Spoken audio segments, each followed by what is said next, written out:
انتخابات ہونے والے ہیں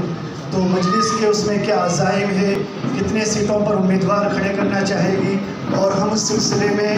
اب سے اور اسی طرح علماء کرام اس میں کیا تعاون کر سکتے ہیں، اس پر کچھ ارشاد فرمائیں۔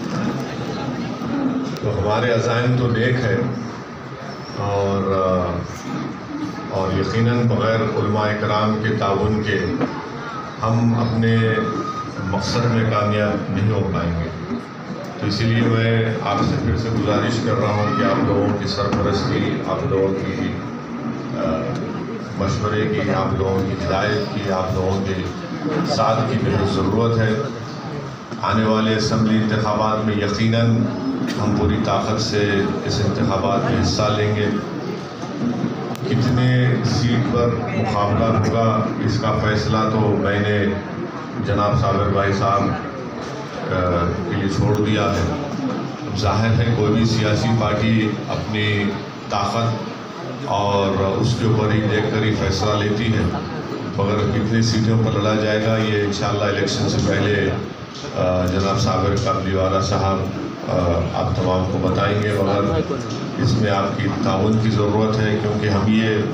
ہمارا مقصد کوئی سرکار بنانا یا سرکار میں شامل ہونا نہیں ہے، اور ہم مسلمان اس بات کو حقیقت کو جانتے بھی ہیں کہ ہم یہ سب چیزوں میں ہمارا کوئی رول نہیں ہوتا ہے۔ ہاں، ہمارا رول یہ ہو سکتا ہے کہ ہم اپنی طاقت سے،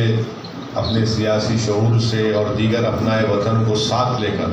چاہے دلت ہوں، آدیواسی ہوں یا ہمارے سیکولر ہندو بھائی ہوں، ان کو ساتھ لے کر ہم اپنی ایک سیاسی آواز کو گجرات کے اسمبلی میں بجا سکتے ہیں۔ اور یاد رکھیے کہ اگر ہم اپنی آواز کو ہم نہیں بجائیں گے تو پھر کوئی اور سے امید کرنا بالکل غلط ثابت ہوگا۔ جب تک ہم اپنے نمائندوں کو ہر مقام پر نہیں کھڑا کریں گے، ہماری تکالیف، ہماری ناانصافی کا خاتمہ نہیں ہوگا۔ اکثر لوگ کہتے ہیں کہ سوال کرتے ہیں، اور یہ سوچ بھی ہے بہت سے لوگوں کی، کہ اگر مجلس کے ایم ایل اے